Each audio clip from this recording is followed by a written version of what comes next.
Assalamualaikum warahmatullahi wabarakatuh. Halo semuanya, perkenalkan nama saya Indah Sijul, Prodi D3 Farmasi semester 2A, Stikes Muhammadiyah Kuningan.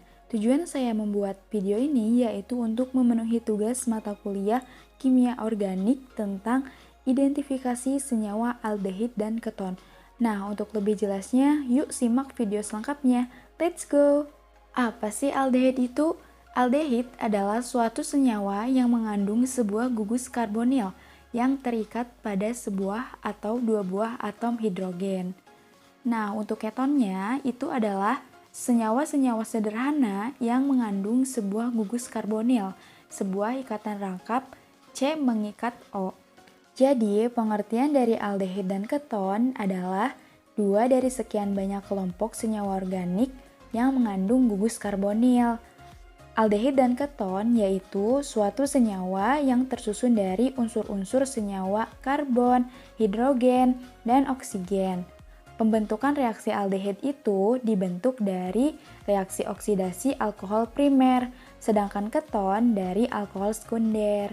Struktur senyawa aldehid dan keton bisa dilihat di gambar ya teman-teman. Untuk rumus senyawanya itu sama, yaitu CnH2NO. Kita bisa ambil contoh dari senyawa aldehid dan keton yang gak asing ya. Untuk senyawa aldehid itu contohnya ada formalin. Nah, formalin atau formaldehid itu digunakan sebagai pengawet. Untuk senyawa ketonnya itu contohnya ada aseton untuk pembersih cat kuku atau kutek. Dan sebagai parfum yaitu karena baunya yang harum. Nah, itu mungkin gambaran sedikit mengenai aldehid dan keton. Sekarang kita lanjut ke responsi praktikum identifikasi senyawa aldehid dan keton. Apa sih tujuan dari praktikum ini? Tujuannya adalah mahasiswa dapat mengidentifikasi adanya senyawa aldehid dan keton dalam sampel. Identifikasi senyawa aldehid dan keton ini menggunakan 4 metode. Untuk metode yang pertama itu ada metode fenilhydrazine. Metode ini berprinsipkan pada reaksi antara 2,4 dinitrofenilhydrazine bereaksi dengan aldehid dan keton, membentuk endapan berwarna 2,4 dinitrofenilhydrazone. Yang kedua yaitu metode Tollens. Metode ini menggunakan prinsip reaksi oksidasi aldehid menjadi asam karboksilat dan reduksi larutan alkalis perak amonium hidroksida menjadi logam perak. Uji positif ditandai dengan terbentuknya endapan cermin perak pada dinding dalam tabung reaksi. Lalu yang ketiga itu metode Schiff fusion. Reaksi Schiff merupakan larutan dari fusion asam di dalam air yang telah didekolorisasi oleh gas sulfur dioksida atau SO2. Pada perlakuan uji Schiff, di mana warna pada larutan Schiff berwarna merah, kemudian ketika direaksikan dengan formalin dalam larutan menghasilkan warna ungu. Perubahan warna tersebut menunjukkan adanya senyawa aldehid pada larutan. Metode yang terakhir yaitu menggunakan metode Fehling A dan B. Reaksi Fehling merupakan campuran dari larutan Fehling A dan Fehling B dengan jumlah yang sama. Larutan Fehling A terdiri atas larutan sulfat, sedangkan larutan Fehling B terdiri atas larutan natrium hidroksida dan larutan kalium natrium tartrat. Reaksi Fehling merupakan ion kompleks tembaga dalam suasana basa, dan dalam persamaan reaksi cukup ditulis oksid. Aldehid dapat bereaksi dengan reaksi Fehling, menghasilkan endapan kuprooksid yang berwarna merah bata.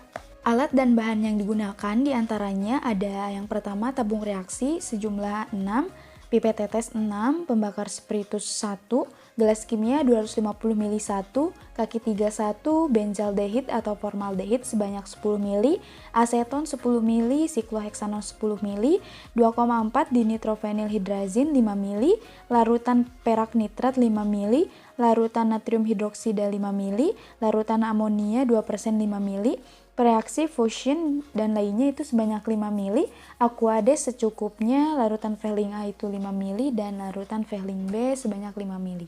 Untuk prosedur praktikum, metode yang pertama itu menggunakan metode fenilhydrazine. Langkah pertama itu, tambahkan 1 ml larutan 2,4 dinitrofenilhydrazine ke dalam tabung reaksi yang berisi 3 tetes sampel. Lalu amati perubahan yang terjadi. Kalau tes positif akan memberikan endapan berwarna kuning hingga merah. Jika dalam 15 menit belum terbentuk endapan, maka panaskan tabung reaksi perlahan selama 5 menit. Lalu dinginkan tabung reaksi pada suhu kamar dan amatilah kembali. Yang kedua, menggunakan metode Tollens. Langkah pertama itu perak nitrat 5% sebanyak 1 ml dimasukkan ke dalam tabung reaksi. Pada tabung reaksi ditambahkan 1 tetes natrium hidroksida 10%.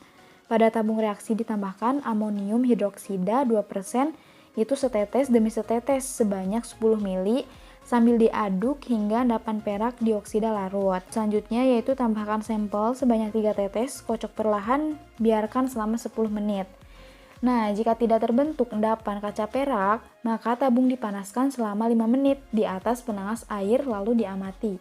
Yang ketiga, menggunakan metode sieve fusion. Langkah pertama, masukkanlah 3 tetes sampel ke dalam tabung reaksi yang berisi 4 ml air, kocok tabung. Yang kedua, tambahkanlah 1 ml per reaksi fusion ke dalam, amatilah warna yang terbentuk. Jika terlihat warna ungu, maka itu merupakan uji yang positif. Metode yang terakhir yaitu menggunakan metode Fehling A dan B. Langkah pertama, masukkan sampel sebanyak 2 ml ke dalam tabung reaksi. Lalu, tambahkan 1 ml larutan Fehling A dan 1 ml larutan Fehling B ke dalam tabung. Kocok campuran hingga homogen. Yang ketiga, siapkan penangas air, kemudian panaskan campuran dalam tabung menggunakan penangas air. Amati kembali yang terjadi. Oke, cukup sekian yang bisa aku sampaikan. Mohon maaf apabila ada kekurangan. Jika ada kritik dan saran, boleh ditulis di kolom komentar ya. Karena video yang aku buat ini jauh dari kata sempurna. Jadi kritikan yang membangun sangat dibutuhkan. Terima kasih sudah menonton. Jangan lupa like, comment, share, dan subscribe.